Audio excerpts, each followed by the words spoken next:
हमारे निरंतर भजन में ये बातें बाधा पहुंचा देती हैं। अगर हमारी कोई निंदा कर रहा है तो हमें आनंदित होना चाहिए, हमारा परमार्थ मार्ग साफ हो रहा है। ध्यान रखना, हमारा परमार्थ मार्ग जो बाधित होने वाला था उसकी निंदा से कट गया। आए हुए बुरे प्रारब्ध को नष्ट करने के लिए ये जो हमारी प्रभु निंदा कराते हैं, बहुत कृपा है छुपी हुई इसमें, उसे हमें भोगना पड़ता, सड़ना पड़ता।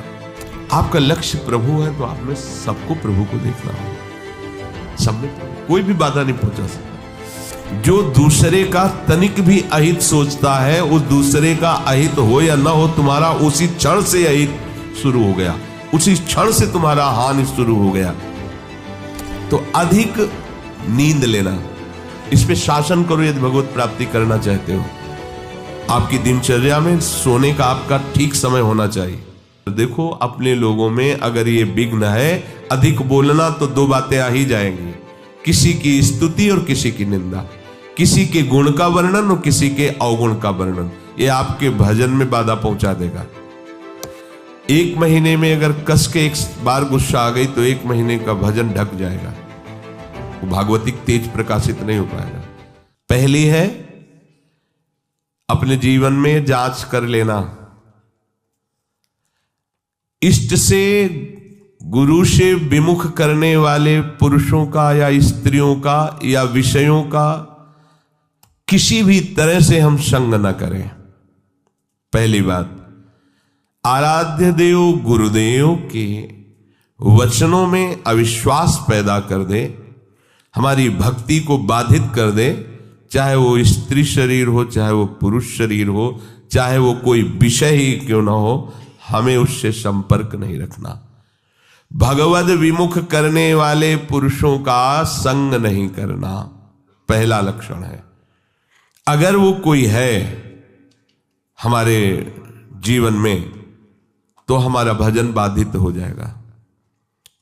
हमें संग नहीं करना, समझना है, हमें संग नहीं करना।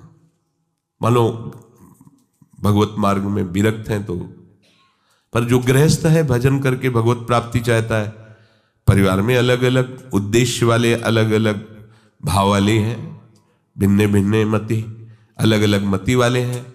अब वो कैसे भजन करे? अपने को संपर्क नहीं रखना, अपने को जो कर्तव्य पालन करना वो करना, लेकिन हमको उनकी बात नहीं सुननी, उनका संग नहीं करना, उनका चिंतन नहीं करना। अगर इतनी चतुराई नहीं तो फिर भजन बाधित हो जाएगा।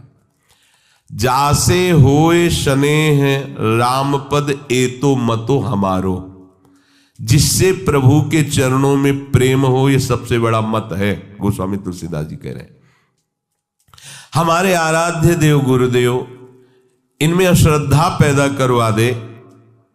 आराध्य देव का नाम, आराध्य देव की लीला, आराध्य देव का गुण महिमा धाम जो गुरुदेव से प्राप्त हुआ है उसमें हमारी अरुचि करवा दे। इससे बड़ा शत्रु और कौन हो सकता है?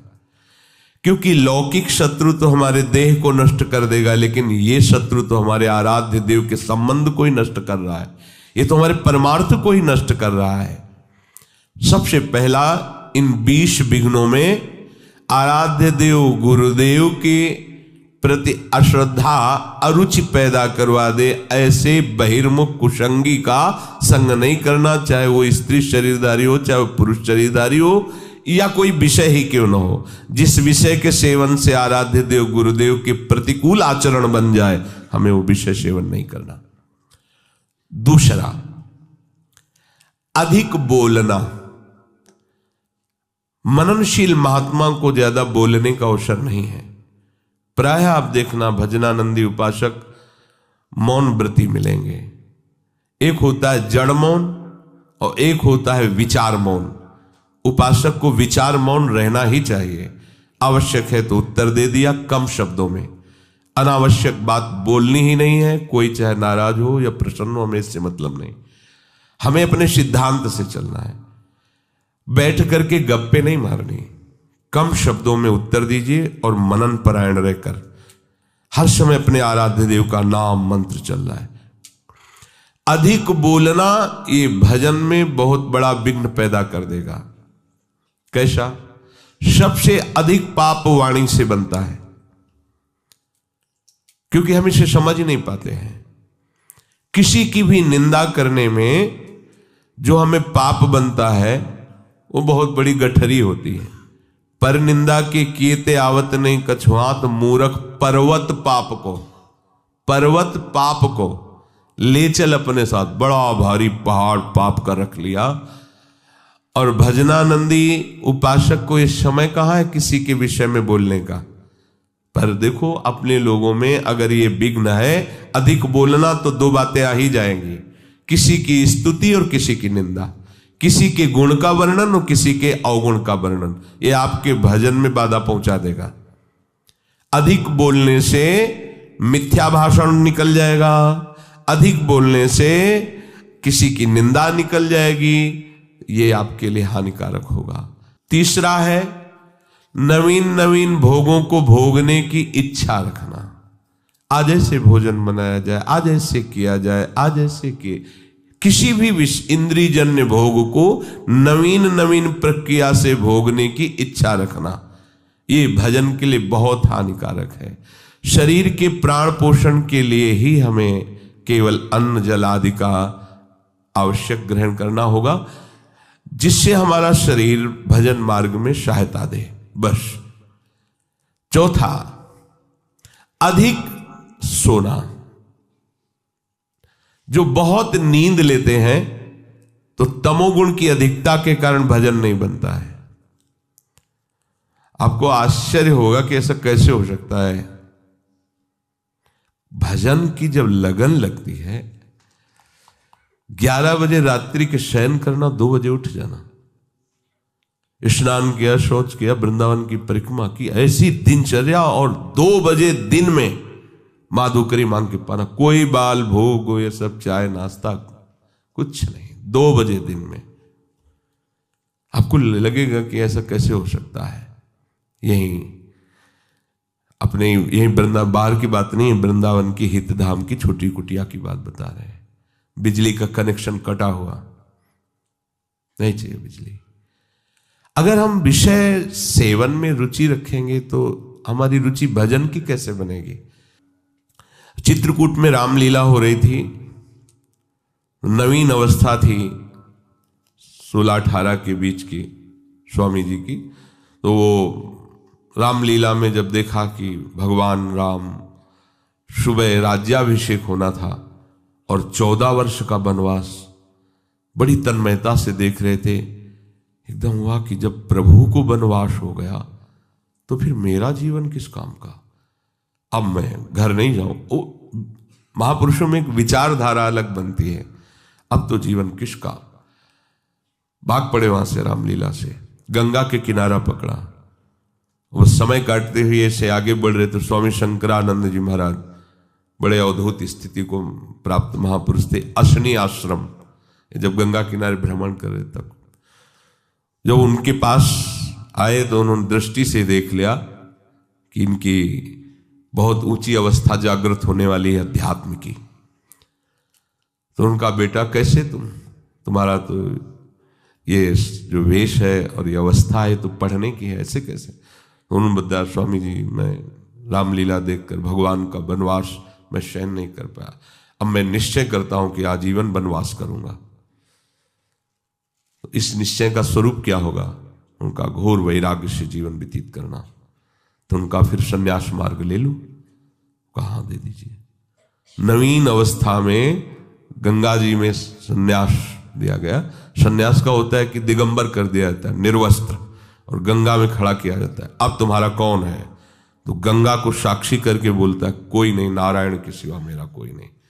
फिर संस्कार किए जाते हैं, फिर इसके बहुत से संत उपस्थित रहते हैं, फिर उनको लोक मर्यादा के लिए लंगोटी दी जाती है और यहां तक केवल वस्त्र ढकने की अनुमति सन्यास को।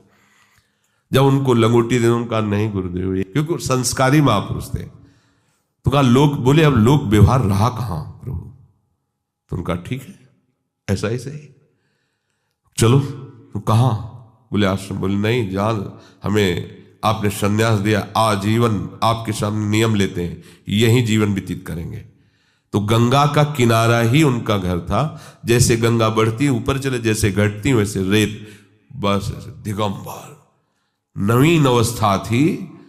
और उनकी स्थिति ऐसी थी कि जटाओं के भार से ऐसे नशे में जैसे उन्मत्त महापुरुष भगवदानंद के, और शरीर की त्वचा एकदम मोटी ऐसे।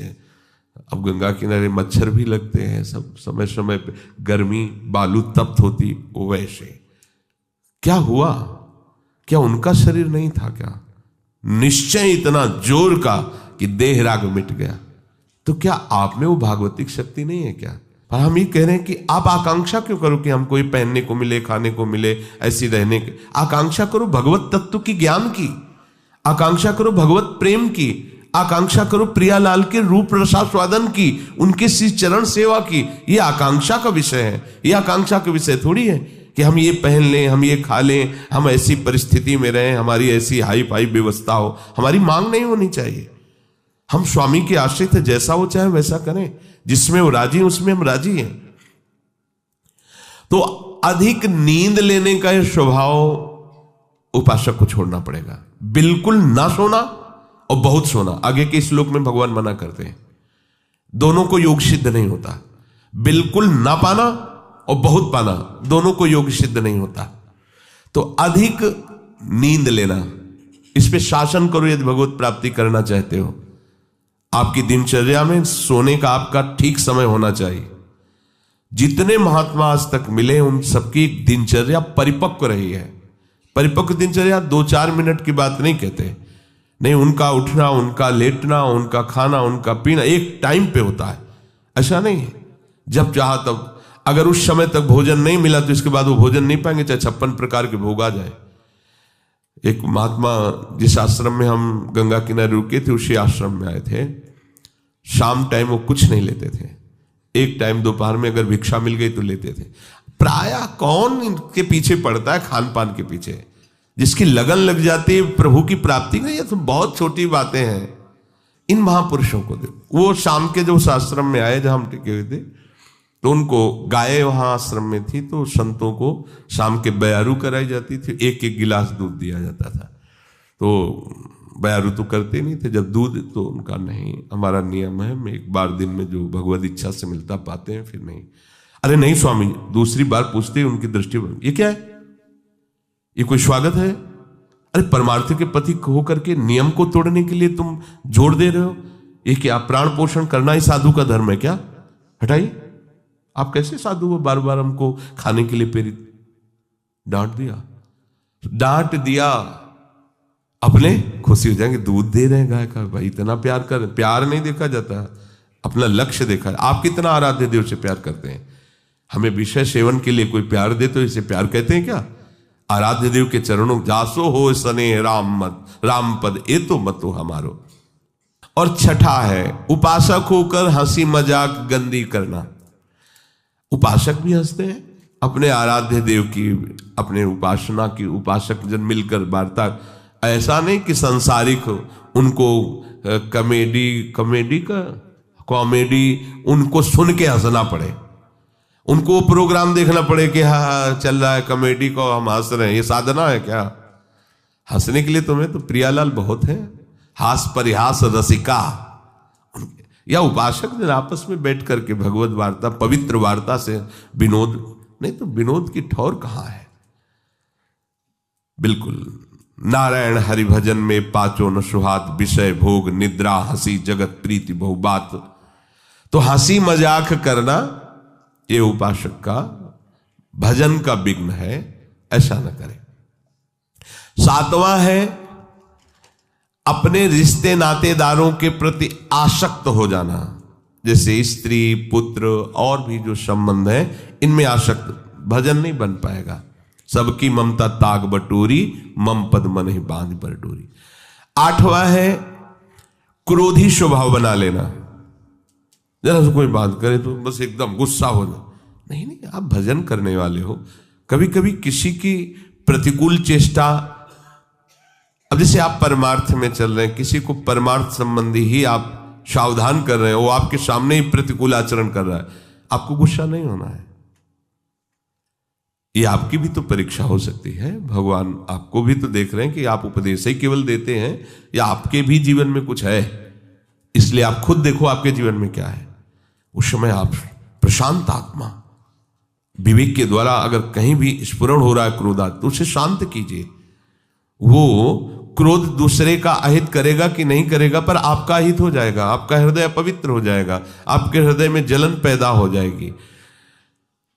क्रोध रूपी विकार भजन को बहुत ज्यादा ढकता है।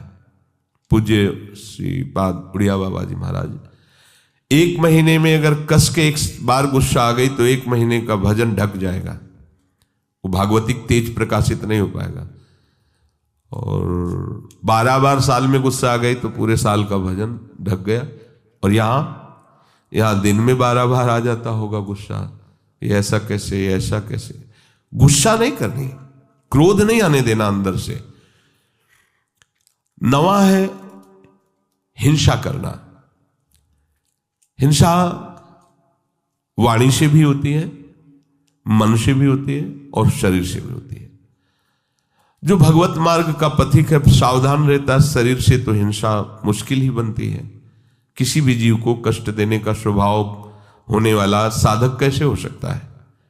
किसी भी जीव को पीड़ा देने वाला कैसे साधक हो? परमार्थ का पथिक वो हो ही नहीं सकता, वो तो नाटकबाजी है। किसी भी जीव को शरीर से पीड़ा कैसे दे सकता है? वो नहीं दे सकता। बड़ी सावधानी रखने की जरूरत है। किसी भी जीव को नहीं। सांप मारो मारो मारो, बिच्छी मारो, कुछ को देखते छिपकली ऐसे भयभीत हो जैसे मगरमच्छ हो छिपकली, हाँ उसको निकाल के मार, ये सब बिल्कुल सावधान। बाबा श्रीधर जी महाराज कालीदय 10-12 छिपकली मच्छरदानी में ऊपर, मच्छरदानी ऐसी मच्छर के हाथ 10-20 जगह से डाल सकते हो, ऐसी मच्छरदानी लगी थी। क्या रात दिन भजन में डूबे हुए। वो ऐसा नहीं था कि वो जो जाते थे अपने लोग। तो आपका लक्ष्य प्रभु है तो आप में सबको प्रभु को देखना होगा। सब में प्रभु, कोई भी बाधा नहीं पहुंचा सकता। सेनपुर में आपको मतलब ये बात ऐसा लगेगा कि शायद अत्युक्ति करके कही जा रही हो। जैसे काले चींटे घूमते हैं ना, ऐसे भूरी और काली बिच्छी घूमती थी शाम के, और एक से एक कोबरा, किंग कोबरा, बड़े बड़े सांप, क्योंकि गंगा का किनारा, भीषण जंगल। और एक पंजीरी बाबा, बूढ़े बाबा उधर रहते थे और दूसरे हम वहां थे।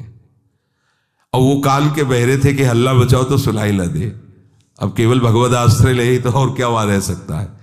बस दृढ़ निश्चय था कि अगर संयोग है तो काटेगा, नहीं तो नहीं काटेगा।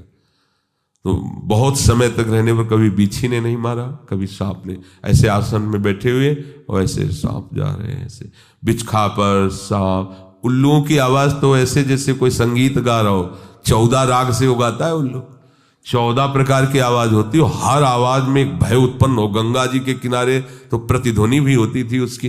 अंधेरा, न कोई लाइट, न कुछ, केवल प्रभु ही प्रभु, मंत्राकार वृत्ति। अरे जो पीछे संत महात्मा इसीलिए ऐसे स्थानों का चयन करते थे। अन्य आश्रय नहीं, केवल भजन ही करना पड़ेगा, दूसरा उपाय नहीं है। जो दूसरे का तनिक भी अहित सोचता है, उस दूसरे का अहित हो या ना हो, तुम्हारा उसी क्षण से अहित शुरू हो गया, उसी क्षण से तुम्हारा हानि शुरू हो गया। 10वां है काम विकार। ये चाहे कर्म मार्ग का पथिक हो, कर्मयोग, भक्ति योग, ज्ञान योग, ये तीनों मार्गों में अपना एक छत्र, बाधा का राज्य उपस्थित करता है काम। ये छोटी मोटी शक्ति नहीं है। चाहे ज्ञान मार्ग में हो, चाहे कर्मयोग मार्ग में हो, चाहे भक्ति योग मार्ग में हो, ये ऐसा भागवतिक सैनिक है कि हर जगह इसका प्रवेश है, विघ्न पहुंचाने की इसमें ताकत है। इसीलिए सब इससे डरते रहते हैं। अगर इससे डरते रहोगे तो निर्भय हो जाओगे, और इससे डरना बंद कर दोगे तो फिर डर तुम्हें कभी छोड़ेगा भी नहीं। ध्यान रखना, यही डर ही डरपि हरिवंश हित। महाप्रभु कह रहे हैं डरते रहो। ना जानो छिनंत कवन बुद्धि घटई प्रकाशित, छुटी चेतन जो अचेत त्यो मुनि भय विश्वासित। महाप्रभु कह रहे हैं डरते रहो, ये बात से डरते रहो। एक संत भगवान कह रहे थे काला सर्प काट ले तो उसका उपचार हो सकता है, लेकिन ये काम अपना अधिकार हृदय पे कर ले, ये डस ले, इसका उपचार नहीं हो सकता।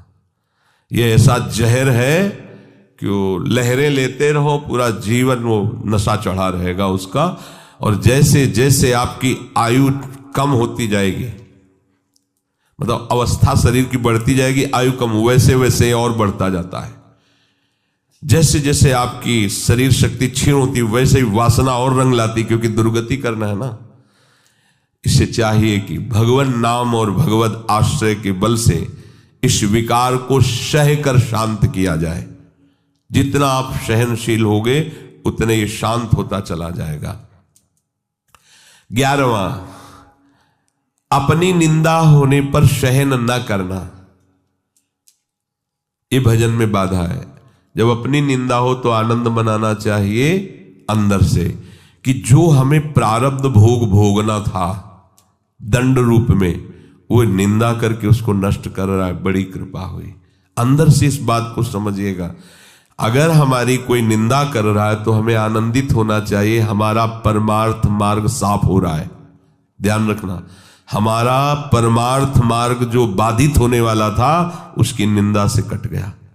बहुत बड़ा प्रभाव है। बिना भोगे तुम्हारे प्रारब्ध का नाश करा दे, वो निंदक है। इससे बड़ा कोई हमारा सहयोगी नहीं है। साधो निंदक मित्र हमारा। चरणदास जी ने इसमें बड़ा आशीर्वाद दिया है कि जो कोई निंदा करे हमारी, उतरे भव से पारा साधो, क्योंकि उसने हमारे परमार्थ को साफ कर दिया। प्रशंसा करने वाला तो परमार्थ में रोड़ा पैदा कर दिया, देहाभिमान फिर पुष्ट होगा और भगवत चरणारविंद का आश्रय छूट जाएगा। लेकिन निंदा करने वाले ने भगवत आश्रय पुष्ट कर दिया, परमार्थ को बिल्कुल पवित्र और साफ कर दिया। आए हुए बुरे प्रारब्ध को नष्ट करने के लिए ये जो हमारी प्रभु निंदा कराते हैं, बहुत कृपा है छुपी हुई इसमें। उसे हमें भोगना पड़ता, सड़ना पड़ता। कई बार सुनाया है कि भगवान वशिष्ठ जी कुल पुरोहित थे और वो चक्रवर्ती सम्राट पे पद में थे, तो उनके शरीर में किसी पूर्व कर्मा अनुसार वो कुष्ठ हो गया था, गलित कुष्ठ। तो राजगद्दी पे थे, ढक के ऐसे रहते। तो वशिष्ठ जी से कहा, इससे जीना से अच्छा है मर जाना। हम अपनी सभा में भी खुल के नहीं बैठ सकते हैं सब, गलित कुष्ठ। कोई उपाय है तो उनका कर्म का फल तो भोगना पड़ता है। अवश्य में भोक्तव्यम कृतम कर्म शुभाशुभम। होगा महाराज, कोई भी दान पुण्य कुछ ऐसा जो आप दुर्गा दान पुण्य से नष्ट नहीं होगा। एक उपाय है, आपके बड़े भ्राता की जो पत्नी, बड़े भ्राता युद्ध में मारे गए, आप रोज जाके उनको भगवान श्री राम का चरित्र सुनाइए जो आ गया। अब रोज टाइम से 2-2.5 घंटे सभा के बाद जाते थे रात्रि में, और 10-11 बजे वापस आते। धीरे धीरे धीरे धीरे बात पूरी नगर में फैल गई। सब लोग निंदा करने लगे, देखो वैसे ही भोग भोग रहा है कुष्ठ का, और ये कितना दुराचारी है कि माँ के समान पवित्र भाव जिसमें रखा जाता है बड़े भ्राता की पत्नी, अब बड़े भ्राता तो युद्ध में पधार गए, तो देखो रोज रात्रि में उनके यहाँ जाता है। अब कुष्ठ खत्म होना शुरू हुआ। अब 20-20 लोग बैठ करके उन्हीं के राजा के विषय की बात सुन। सब एक दिन वशिष्ठ जी से कहा, प्रभु जब मुझे हमारे ये जो गुप्तचर बताते हैं आकर कि प्रजा ऐसी हमारी निंदा कर रही, तो ऐसा लगता है कि मर जाना। तो बोले कुष्ठ नष्ट करने में तुम्हारा ये बहुत बड़ा सहयोग होगा। पहले कहते थे कुष्ठ के कारण कि मर जाना अच्छा है, अब जब दवाई करवा रहे हैं तो तुम कह रहे हो ऐसा। कुष्ठ कम हुआ ना? बोले हाँ कम। धीरे धीरे सब कुष्ठ नष्ट हो गया। पूरे राज्य में ये निंदा इनकी होने लगी और कुष्ठ नष्ट हो गया। अब यहाँ नाक का बचा, तो उनका भगवान नाक का बच्चा। बोले कभी ये नष्ट नहीं होगा। क्यों? बोले वे वशिष्ठ के हिस्से का है और हम जानते हैं तुम वहां रामचरित्र सुनाने जाते हो, कोई गलत लहे। फिर बुलाया पूरी प्रजा को और सभा में बताया कि ऐसा ऐसा ऐसा, तो गलित कुष्ठ उनका नष्ट हो गया। ये जो हमारी निंदा करने वाले हैं, ये जो हम केवल भोग कर ही उसका समन होता, उस पाप को, उस अपराध को अपनी निंदा जिह्वा से, संतों ने कहा माँ से भी ज्यादा ये दुलार करते हैं। माँ तो हाथ से मल साफ किया होगा, ये हमारे उस कर्म जनित मल को वो जिह्वा से साफ कर देते हैं निंदा करके। तो निंदा जब हमारी हो रही हो, अपमान हो रहा हो, तो हमें सहन करना चाहिए। हमारे बहुत बड़े बुरे प्रारब्ध का वो निवारण कर रहे हैं। पर ऐसा बहुत कम होता है। जब निंदा होती है तो हम जब उसकी निंदा खुद करने लगते हैं तो उसका परिणाम ही होता है जो हमारे पास था वो तो था ही और वापस आ जाता है। पर निंदा के किए थे आवत नहीं कछुआत, मूर्ख पर्वत पाप को ले। हमें दूसरे की निंदा नहीं करनी, पर अपनी निंदा हो तो आनंद पूर्वक सहना है। किसी से कहना भी नहीं कि वो हमारी निंदा करता है, नहीं, जो पूरा काम होना है उसमें घाटा पड़ जाएगा। परम लाभ की बात है, ध्यान देना। पर ये सहल नहीं होती बिल्कुल, और ये बिल्कुल निर्मल कर देगा आपको। निंदक नियरे राखे आंगन कुटी छवाए, बिना साबुन पानी बिना निर्मल करे सुहाए। कह रहे ज्यादा दूर मत रखो, सीधे आंगन में रखो, जिसे निकलते बैठते हो तुम्हारे कान में निंदा पड़े। अगर कहीं भगवान ऐसी पवित्र व्यवस्था कर देते हैं कि कोई निंदा करे तो उसका विरोध कभी न करे, चुप रहे। यद्यपि बहुत कड़वी दवा है। वो तुम ऐसा कह रहे थे, अरे वो क्या पापी पुरुष हैं इसीलिए संतों पर दोष लग। बिल्कुल मत बोलो, नहीं तो सब घाटा हो जाएगा दवा में। फिर वो उतनी सामर्थ्य नहीं रह जाएगी आपका जो रोग नष्ट होना है। शांत चुपचाप सह जाओ। जैसे कोई कहे कि वो ऐसी निंदा कर रहे थे, हाँ तो इसी लायक हम ही है ना, राधा राधा, आगे बढ़ो, अपना काम बन रहा है। श्री जी कितनी कृपा